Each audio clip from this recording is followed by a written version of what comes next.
Mapapalaya na ba ang Pangulong Duterte dahil iligal ang pagkakaaresto sa kanya?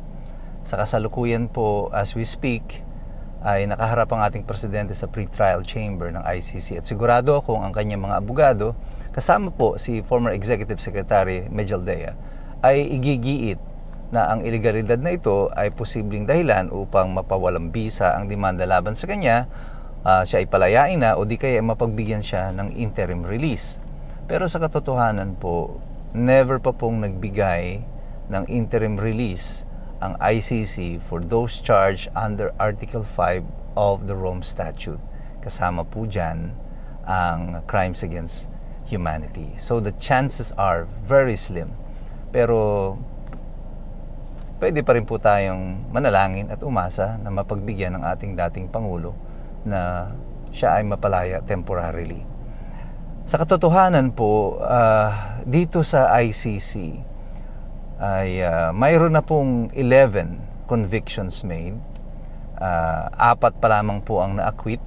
7 sa kanila ay namatay bago matapos ang kaso at mayroon pang mga 31 na hindi pa nasa-serve ang mga warrant sa kanila. Kasama po dyan si Benjamin Netanyahu, si Vladimir Putin, at yung mga leader ng Hamas.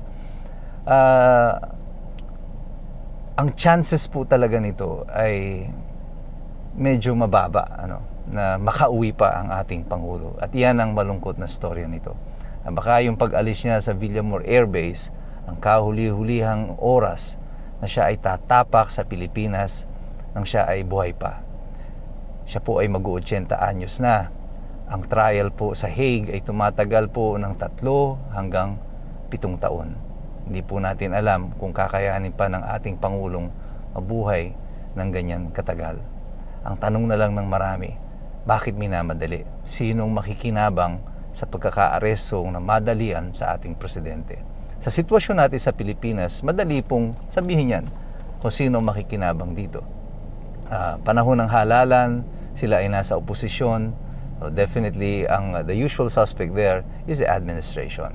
At sa pag-amin niya kanina ng Malacanang na sila ang gumastos para doon sa eroplano at para madala si President Duterte doon sa Hague. Malinaw na dito na instruction para kay Tory na arestuhin agad si President Duterte ay nagmula sa Malacanang. Sino pang makikinabang? Ang ICC ay pwedeng makinabang dito. ICC has been suffering from a credibility problem for such a long time now. They issued a warrant of arrest against Benjamin Netanyahu, kay Vladimir Putin, sa mga leader ng Hamas. Wala po silang maimplementa because it has turned ICC into a joke. These nations are engaged in a war at ang gusto mo, arestuhin mo yung mga presidente ng mga bansa na ito. Are you crazy? Paano mo gagawin ito?